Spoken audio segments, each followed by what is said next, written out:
Today, I'm going to show you how exactly a 2200 thinks in chess by playing one 10-minute game where I explain to you every single move that I make. Now, it's going to be tough because I'll be playing against a 2200 opponent as well, but I hope that it's instructive for you, and I hope that you can bring some of the ideas that I have in this game into your own games. Now, let me know if you want me to do this with lower ratings as well, but now we're going to start with the rating that I'm at right now. So, I'm going to be playing a 10-minute game. And yeah, this is my rapid rating on chess.com. My FIDE rating is of 2060. I've had a peak of 2175 on FIDE rating. And I'm playing right now against this 2200 player. So he's going d4. And now I need to choose what opening I want to play. To be honest, I only know really well a couple openings against d4, so I'm going to go for e6, and after knight c3, I'm going to go for d5. And this, I think, is an opening that I would recommend to a lot of you. It's just a queen's gambit declined, and now he's going for the exchange variation, which is actually the line that I play as well, where you capture on d5. I'm going to go c6 to protect my pawn on d5, as otherwise there could be threats of bishop takes, queen takes, and knight takes d5 if my pawn was not here. Now I'll go bishop e7 just so that there's no pin on this knight. And after bishop d3, I'm simply going to castle to have my king completely safe. Queen c2.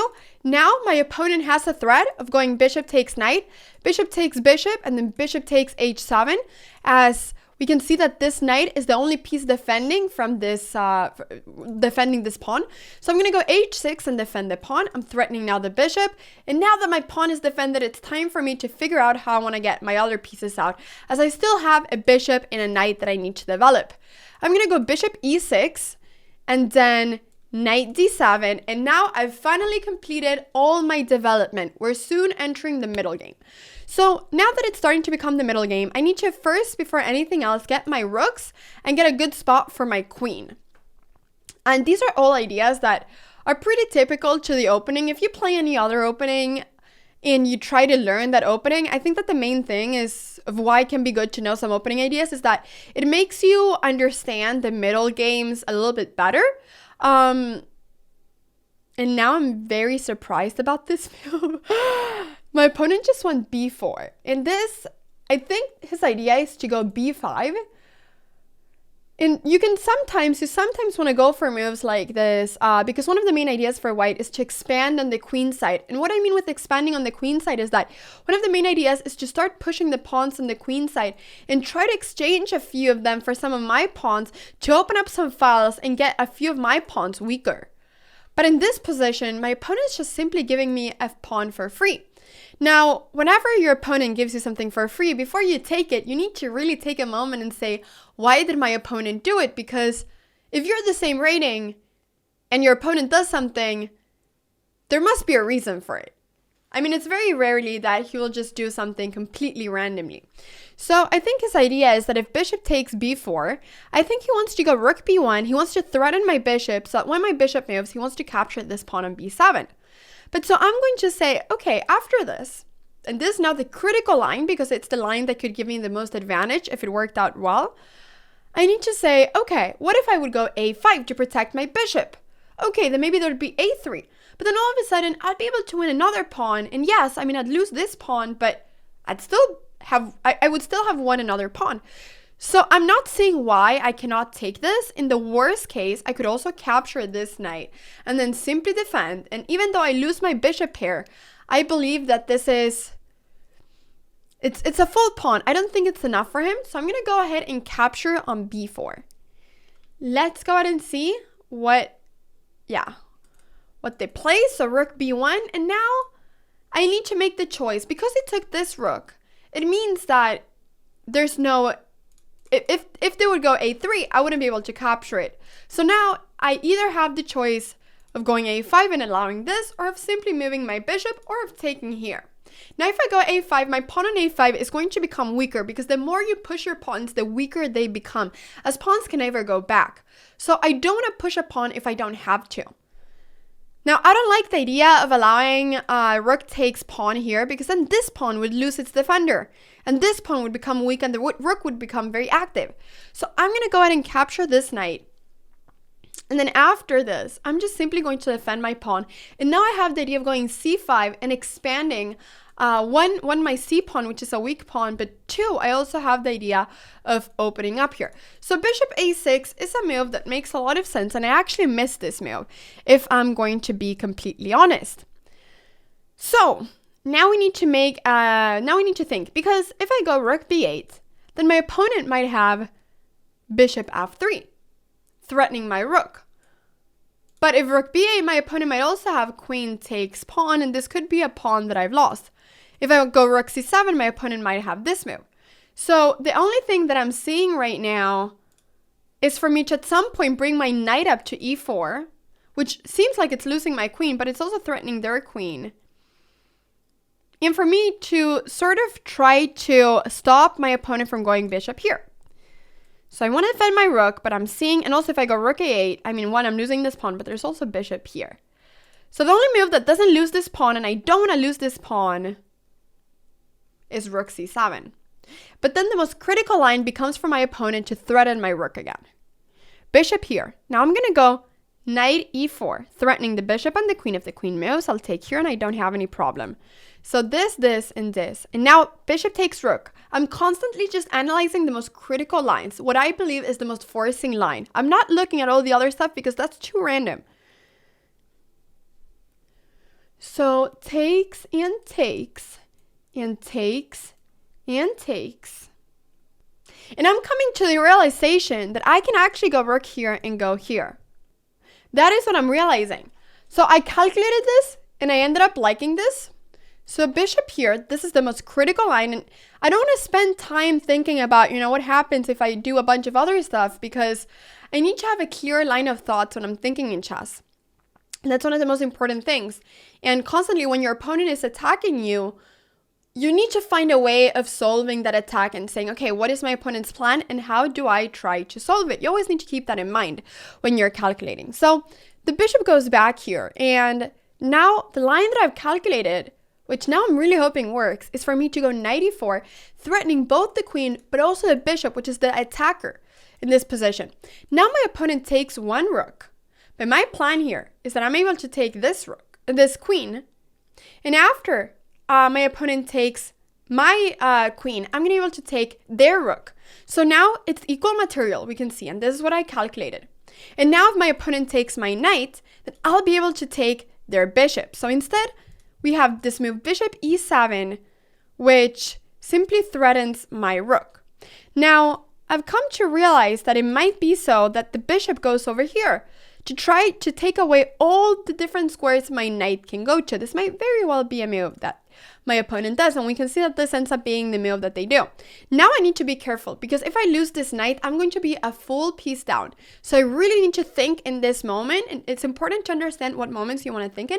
I really need to think in this moment about what I'm going to do to be able to save my knight. So I have a few options. My first option is for me to go bishop here and defend it. Now I don't really like that option so much, because it might be, well, actually, this might be a really good option now that I'm thinking about it. Because after something like knight there, I can just go bishop h7.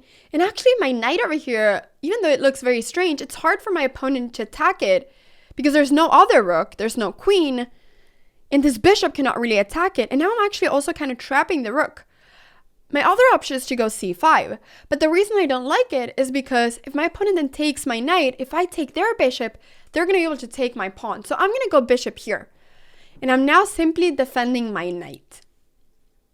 I don't mind exchanging, this knight for this one. Because what we need to realize in chess is that there's good and bad pieces. And right now, this is one of my bad pieces, as it can't go anywhere. But I guess the only thing that makes it good is that it's kind of blocking this rook. But I guess a4 could just open up for the rook. So actually, yeah, this knight is a bad piece. Another piece that might be bad if my opponent, I'm not sure if it's bad. I'm considering going b5 to kind of block this bishop in. I think this might become a bad piece. A piece that actually surprisingly is pretty bad is this bishop for white, because all of their pawns are in light square or in dark squares. So all of these pawns are blocking this bishop. So this bishop actually, even though right now it's being very annoying because it's stopping my knight from getting out, it's actually not such a good piece. Okay, so I think my opponent's idea with going knight over here is to go bishop d3 and then block, completely lock in my knight. So I have a few different options. First one is to go here and lock the bishop in. Second one is to go c5. I actually really like c5, I think. The simple idea of this is just that if the bishop goes anywhere else apart from this square, I'm either going to be able to go to c3 or to a3. So I'm not sure where this bishop is going to go. Okay, so the bishop goes over here. And now, actually, before I decide to do anything, I'm going to go c4 to lock this bishop in, and then I'm going to go knight a3. Or if maybe my opponent now goes bishop back, okay, no, they're not doing that. I was going to start pushing this pawn. Now, the question is if I can start pushing this pawn immediately anyways. And now I think I have a winning position.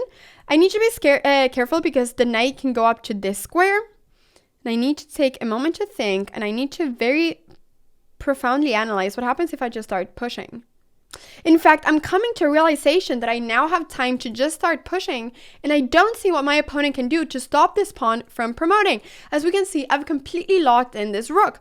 I had different candidate moves because chess a lot of times works in the way that I want to have candidate moves. I want to have 3 moves I want to choose between. Now when it's a little bit shorter time, it's kind of hard, but I was contemplating knight c5, threatening this bishop, because the bishop doesn't have a lot of squares to go to. I was contemplating knight a3 to get my knight out, and I was contemplating c3 to push the pawn. Now, I ended up realizing that c3, I couldn't find any way for my opponent to stop me from promoting the pawn. Because if I'm able to promote this pawn or win a piece along the way, I'm winning. So I just need to find a concrete line that I think wins for me. And this, I believe, just completely wins for me. I don't see what my opponent can do to stop me. If my opponent goes knight d4 to try to, get the knight defending this square, then I will simply push. And then my opponent will have to sacrifice a piece. And that would be completely winning. So actually, my opponent ends up sacrificing the rook. So now I'm going to exchange up. And the idea is just simply to go bishop takes here. Now it's time for me, I think, to activate my knight. And this should now be very much winning because the rooks are really strong in endgames as they can take a lot of squares as they go on open files. So my rook is under attack. I'm going to go with the rook to an open file, just that the rook has more movement. And now I'm going to go a6 and force the bishop to go somewhere else because I need my rook to be active. If my rook is not active, there's no point in me having a rook pretty much. But it's not only that, actually, in this position. Yeah, if the bishop went somewhere else, I could capture there and threaten this.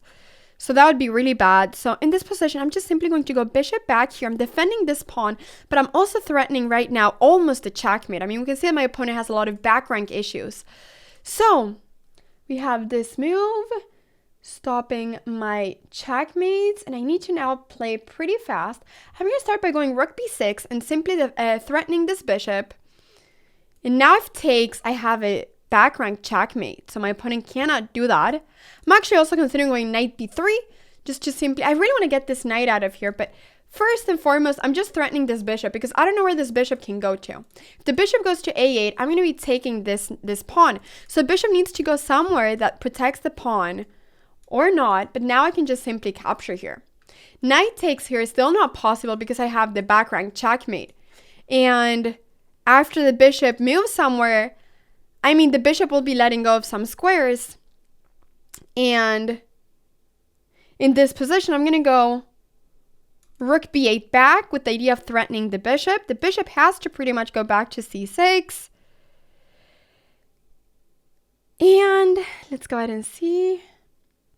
I think now I can actually go rook c8. And this is a scary move because I'm giving up a piece. But the idea is that after bishop takes knight, there's still the back rank idea. So I'm going to have rook check. And then after knight f1, I have bishop d3. And I'm winning the knight. And the king is going to be in a lot of trouble. So I'm going to show you I have this check. And after the knight comes up here, I will be going bishop d3. And now I'm winning this. Like I said, rook is just so strong. And I'm actually now going to take with the bishop to not allow the king to get up. If I took with the rook, that would be king g2. Now the king cannot go anywhere. And if h4, I'm going to have bishop check. So here, I think it's important for me. Let's go ahead and see. My rook is under attack. I need to defend it. I'm now going to square where the bishop is under attack as well. So that my opponent, doesn't have time to do something random, needs to take care of the bishop. And now I'll take here, and after king takes bishop, I'll be able to capture my opponent's bishop, and I'll be a full rook up.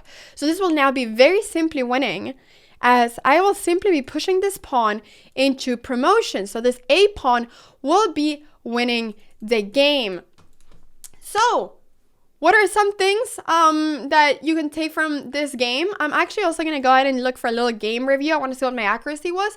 Obviously, one of the things that you should always do is always analyze your games. It's always really, really, really important to do so. Even when you lose, I mean, it can be really easy to just get tilted and not want to analyze. But if you actually want to improve at chess, you should always analyze your game. So it says that my accuracy was of 92.5 and my opponent had an accuracy of 84.8.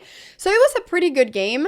And I think that one of the things that I was really trying to do here was that I was really trying to understand what my opponent wanted to do and how to stop my opponent from doing those moves.